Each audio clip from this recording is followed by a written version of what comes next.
उत्कर्ष Odisha conclave 2025 उद्घाटित होईछि। सम्मेलन को उद्घाटन करिसेंती प्रधानमंत्री नरेंद्र मोदी। उद्घाटन परे मुख्यमंत्री मोहन माझी उद्बोधन दे कहिथिले जे ओडिशा पूर्वोदयर ग्रोथ इंजिन हेबाकु जाउछि। शिल्प विकास में एठारे अपार सुजोग एवं संभावना रहिछि। 2036 सुधा विकसित ओडिशा लक्ष्य रखा जाइछि।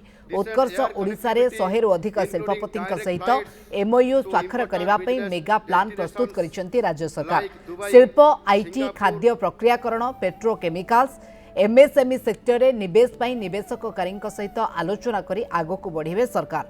उत्कर्ष ओडिशा रु जेतिके लक्ष्य रखा जाइछि तार 3 गुणा अधिक हेबा नै आशा बढ़िथिबा कहिसेंती मुख्यमंत्री मोहन माझी। मुख्यमंत्री सहित ए बाबद अधिक आलोचना करिसेंती हम सीनियर रिपोर्टर सरोज मल्लिक।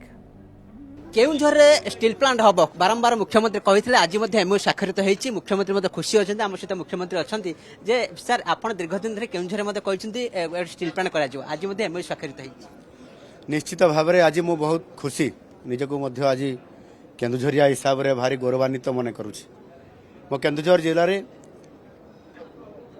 एत खଣି अच्छी जे भारत वर्षर केन्दुझर जिला सबुठारु अधिक खଣି थिबा एक जिला किंतु आज पर्यंत गोटे स्टील प्लांट हो पारु नथिला।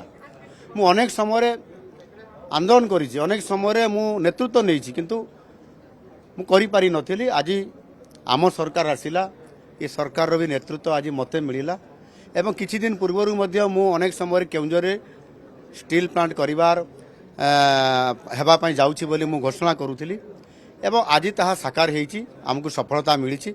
आज पोस्को एवं जेएसडब्ल्यू मिलित आनुकूल्य रे आज एक मेगा स्टील प्लांट रो आज एमओयू साइन होती 35,000 कोटी टंका रे 5 मिलियन टन आज हेबापी जाऊँगी। एमओयू साइन आज हो सारी एवं से मोर केन्दुझरवासी मो उपरे जो आस्था और विश्वास रखी मुझे को धन्यवाद देवी।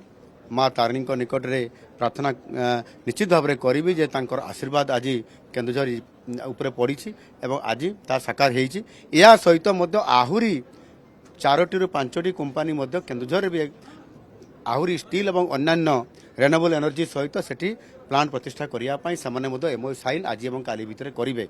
एणु ये जो गोटे आज बड़ अपरच्युनिटी आज आसी एवं ये प्रकृत समय आज आसी ओडिशा रे इन्वेस्टमेंट करने एवं एथिपाई निजे प्रधानमंत्री मोदी जेभली भाव में आज ओडिशावासी को उत्साहित करने सहित निवेशकारी को जेभली भाव में से उत्साहित करिसेंती एवं तांकु मध्य से परामर्श देइछंती एही समय है सही समय। कोन कहले मोदी मध्य से कथा कहले ये मोदींकर ही डायलॉग मोदीजींकर डायलॉग को मु निश्चित भाव में आज दिन में मु हाथ छड़ा करि नथिली एवं यथा समय रे मु जते बळे ये कथा को मो डायलॉग टा को मु छाड़िली।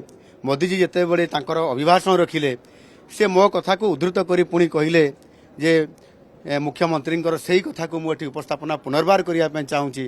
यही समय है सही समय है, यही ही प्रकृष्ट समय ओडिशा पाई एवं निवेशकारी मानकर पाई जोपाई कि उभयकर वर्तमान 54टा एमओयू स्वाक्षरित सरलाणी जो फुल टार्गेट था 5 लाख गोटे प्रथम दिन ही पूर्ण हो जाए।